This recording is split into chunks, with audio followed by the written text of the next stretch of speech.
নমস্কার সবাইকে। আমরা এখন আছি ভারতবর্ষের একটা রাজ্যতে, যার নাম হচ্ছে কেরালা। এই কেরালা রাজ্যটা সত্যি খুব অসাধারণ। যত ঘুরছি, যত দেখছি, ততই জানতে পারছি এই রাজ্যটার বিষয়ে, যে এই রাজ্যটা কত সুন্দর, কত ভালো, কত শিক্ষিত দেখতেছি।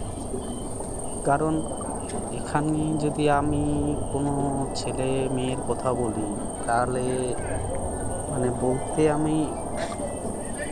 আমার এটা বলতে ইচ্ছে করছে যে এখানকার ছেলেমেয়েরা শুধু পড়াশোনা নিয়ে ব্যস্ত থাকে। হ্যাঁ, ঘুরতে যায়, প্রেম করে, সবই করে, কিন্তু তার সাথে সাথে যে পড়াশোনাটা, সেই পড়াশোনাটা ঠিকমতো ওরা চালিয়ে যায়। কারণ এখানকার মানুষ জানে যে পড়াশোনা না করলে জ্ঞান হবে না। যত পড়াশোনা করবে তত জ্ঞানের আলোটা আলোকিত হবে। তাই এখানে সবাই পড়াশোনা নিয়ে ব্যস্ত থাকে।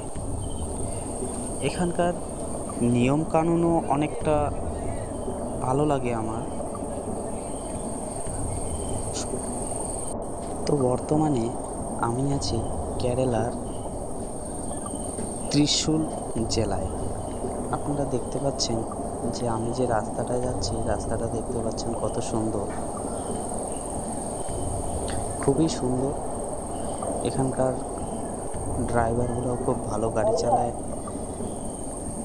যত স্পিডেই চালাক না কেন, তারা লাইন বাই লাইনই যায়। কেউ কাউকে গালাগাল করে না আমাদের পশ্চিম বাংলার মতো। অত হুড়োহুড়ি নেই, ধৈর্য আছে, অনেক ধৈর্য।